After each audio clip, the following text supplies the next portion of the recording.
In Operation Driver's Test, pilots from Virtual Carrier Air Wing 8 will execute a coordinated strike on 2 target areas with multiple DIMPs at each site, the planned TOT of 1805 local. This strike will execute defense in-depth tactics utilizing a pre-strike sweep executed by Ford, flight of F-14 Tomcats, as well as a close escort element of Colt F-18s and 2 strike elements of Uzi-11 and Uzi-21 flights utilizing GBU-24 penetrator weapons into hardened aircraft shelters at the Krasnodar Center airfield, as well as embedded harms to deal with SA-3 and SA-6 at the 2 target areas.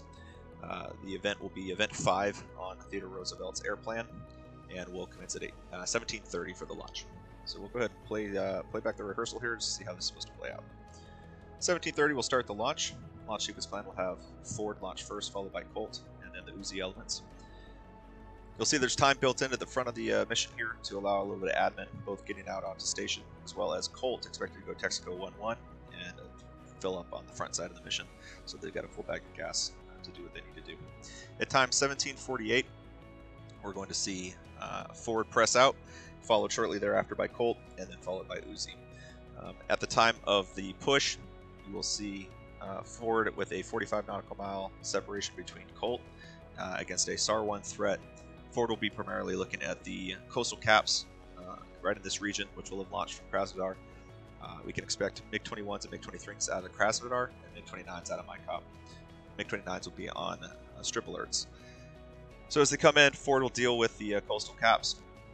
In the event that any aircraft make it through Ford and target any strike package, then Colt will have to target any leakers that come through those coastal cap areas.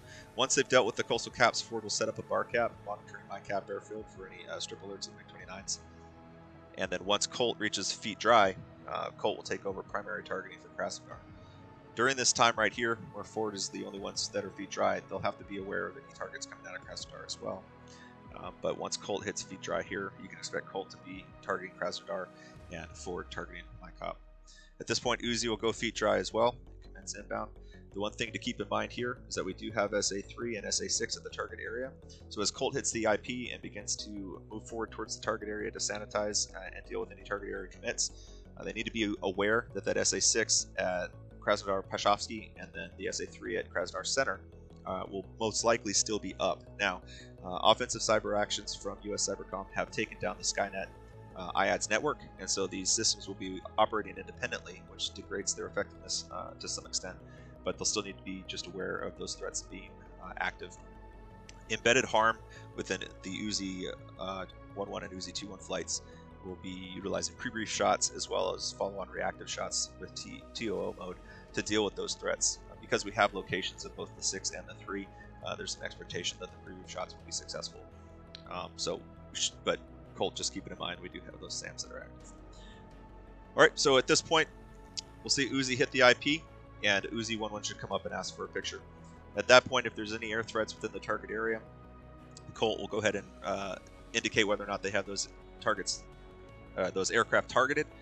If that is the case, or if the picture is clean, then Uzi will go ahead and call for an attack. So you can expect Uzi-11 attack. At that point, Uzi-11 and Uzi-21 will switch to attack and begin to work the targeting pod to get themselves into the target area. At that point, Colt is still dealing with any target area commit. MyCop is being monitored by Ford, who you can see is currently stationary at their feet wet point. That's just to indicate the bar cap that they'll be performing here.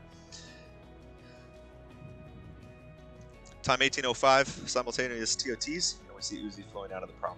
So during the egress here, after the Miller time call from Uzi-11, you can expect potential rundown scenarios coming out of Krasnodar, particularly from MiG-23s, who can get going pretty quickly. At this point, we've got both Colt and Ford as potential targeters towards any of those delouse requirements for Uzi, and so it'll be important for Ford and Colt to communicate and determine who is in the best situation, whether that's for gas or weapons, to take any potential commits needed to delouse Uzi on the way out. Just keep in mind that you do have SA-10s, 2s, and 3s to the northwest, and as long as you make your ends to the east, you should be fine. We will not be actively suppressing those systems, so keep that in mind.